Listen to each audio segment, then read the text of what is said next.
बिस्मिल्लाहिर्रहमानिर्रहीम। अस्सलामु अलैकुम वरहमतुल्लाहि वबरकातुहू। अस्सलातु वस्सलामु अलैका या सय्यदी या रसूलल्लाह व अला आलिका व सहाबिका या सय्यदी या हबीबल्लाह।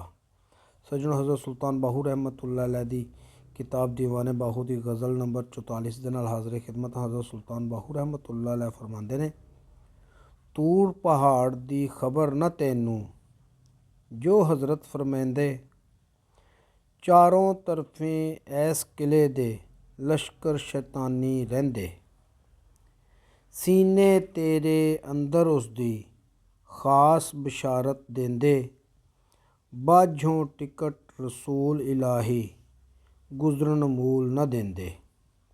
करना चाहें सैर दिले दी लैला खत सरकारी, लैला खत सरकारी। मूसा वांगू तूर अपने ते मस्त खुशी हो रहना, है दरिया सखावत वाला जो मंगना सौ लैना।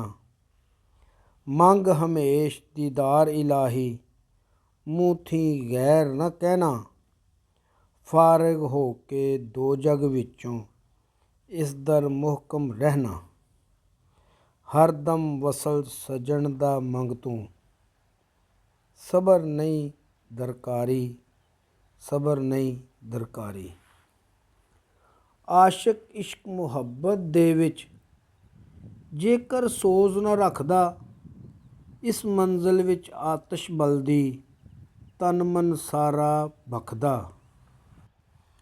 कदों शराब वसाल सजन दा बाज प्यासों चखदा, बाज मुहब्बत खुलसी नाही पर्दा तेरी अख दा। बखरा दीनों मिलसी नाही कुफरों अख अंधारी, कुफरों अख अंधारी। पर्दे बाजों नूर सजन दा जिन्नू ज़ाहिर होवे, नूर तजल्ला वहदत वाला लूलू विच परोवे। करे सफाई मूसा वांगू अंदर बाहर धोवे, दम दम वैन झुलारे खड़ियां दर्दां जोड़ा जोवे।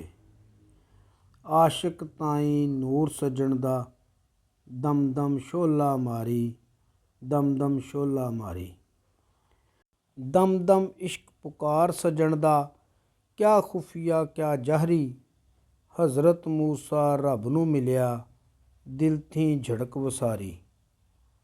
इस मस्ती थी ज़ाहिर होसी सारा गंज असरारी, आतिश खास सकर दी कोलों नूरों सोजिश भारी। इश्क मुहब्बत दिलबर दे विच भुल गई संसारी, भुल गई संसारी। सज्जनों, उम्मीद है कि आज की वीडियो पसंद आई होगी। आइंदा मिलांगे इंशाअल्लाह दीवाने बाहू की गज़ल नंबर 45 दे नाल।